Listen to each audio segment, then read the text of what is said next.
been asked to show spinning from different types of prep, including bats. Well, I didn't have any bats, so I'm going to remedy that. Here I have a big pile of wool, mostly merino. This is some mohair locks. I bought them dyed and they're a little bit matted, so they can go in. This is all silk. There's some nice smooth silk top here. There's some lumpy silk noil here. And this is recycled sari silk. And up there's some sparkle, Angelina, and I don't know what this stuff is, but it's very sparkly. This is carding waste from my last drum carding session, and down here is some strips of fabric from my last quilting project. I'm not sure if that will work, as you can see my carder is a very fine-toothed model. If I had one that was designed for art bats, and I'd definitely be able to get the fabric in. As it is, I will see. So I'm going to card all this into a few bats for various art yarns.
So I've got my bat, I have my e-spinner, and I have this, which is going to be my core yarn. It claims to be lamb's wool. It doesn't really matter too much what it is. I've chosen this because it's fairly not smooth. I want a little bit of grip, so my wrapping fibre doesn't slide too much. And ooh, this may not be strong enough. It's weaving yarn, I think. So we'll have to see. What I will do with this is tie it to my leader, and then I put the cone on the floor just between my legs somewhere, so it will easily feed up and not get snagged on anything. Because this is going to be a fairly fat yarn, I know I'm going to want the speed low, so I'll start off with it on 0. I will have the direction on Z, and I've got my tension set fairly high because I'm going to want to pull in this fat yarn moderately quickly. This is my back. I could just grab it and start spinning from a corner, but I'm going to pull a strip off it, which makes it slightly easier to handle. So this is my strip. I also, which you cannot see, have a cat right under the desk, so if anything goes haywire, it's probably because she's grabbed the end of my fibre. Okay, so started, and I think I'm going to want to up my tension a bit more from that. It's not pulling it on quite hard enough for me. That's better. Right, so I will yoink that out a little bit. See where my leader joins my core thread, that's where I start. Just put a little bit of the back through. Okay, start very slowly.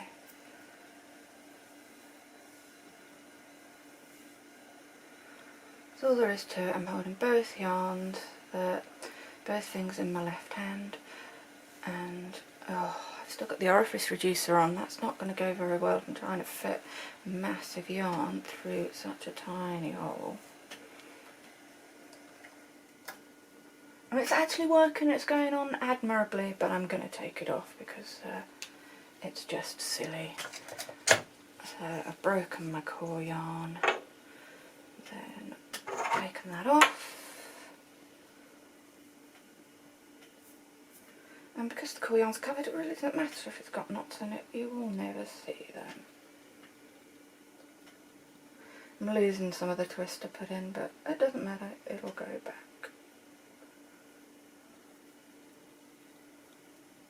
Okay, let's try that again.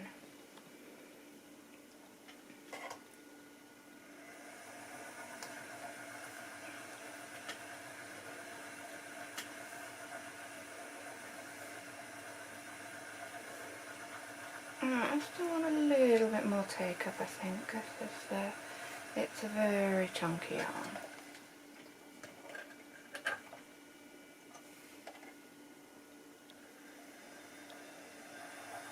In fact, that's so chunky, I think I'm regretting my choice to change out my tension cord for something so fine. So I will switch it again with something a little bit fatter and return. I'm back with my changed out brake band. Most important thing I did, there wasn't actually change the brake band, it was change the spring. It came with this spring on it, which is amazing for really fine yarns. You can see it stretches super easily, but for something that I want a lot of take up, it's not that great. In the bag with it though, I discovered this spring, which is far tougher and lets me get a really high tension, and I put some crochet cotton as my band, but actually in retrospect I didn't really need to do that, it was just the spring that needed changing. So I've kept my old one there because I do spin fine a lot more than I spin like this. But let's see how much difference this makes. And pick all my bits of mess off my bat.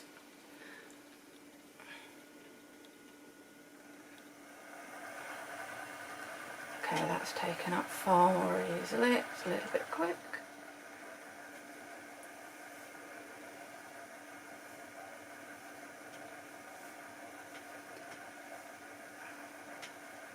Alright, I think some of you probably prefer still a little bit more take up to this. So let's up it. Alright, that's really tight now. There we go, there we go, you can see I'm not even feeding that on, it's pulling it right out of my hands.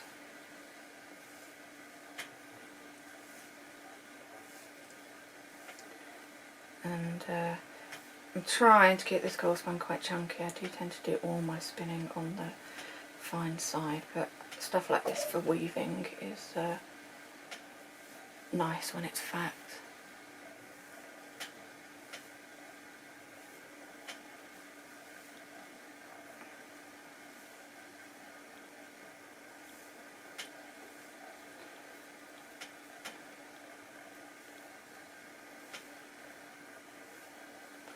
Right, that enormous lump, let's see if that goes through the orifice. Alright, no, that nearly, I just need a bit of a hand. But given that it's wider than the actual orifice, no surprise there. And you probably noticed the cat. If I was spinning at any reasonable speed, I would throw her off. But as this is going so slow, don't think it'll hurt her if it does hit her. And I'm pretty sure she just wants to sit on the bat anyway.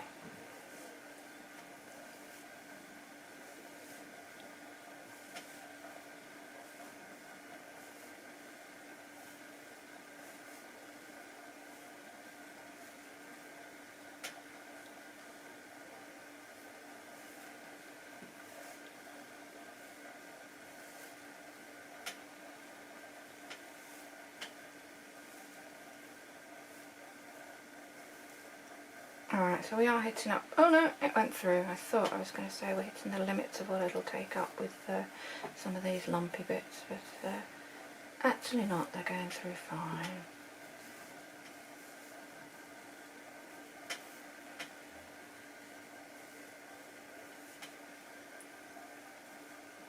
Another really big one there.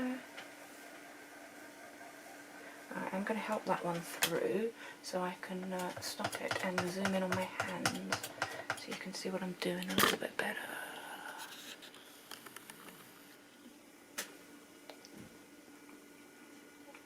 Okay, so I hold the core yarn in the palm of my backhand and then I'm drafting out horizontally to the side. Stop again, up my tension a bit more as my bobbin is starting to fill.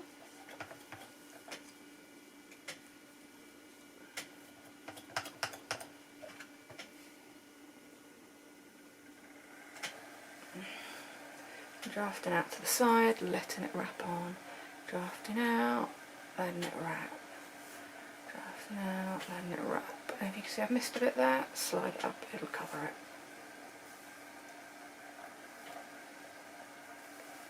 And so all the work's being done by the palm and the finger and thumb of my backhand, which in my case is my left hand.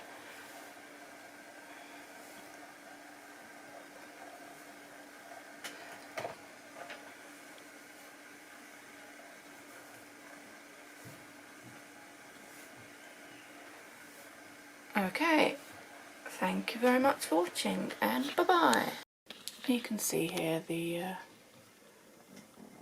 finished first strip of the batch, and that's less than a quarter, so I'll finish that off. I should fit it all on this nice big bobbin and card up a similar one to do a different art yarn. I'll use them together in a weaving project and say hi to the constant companion.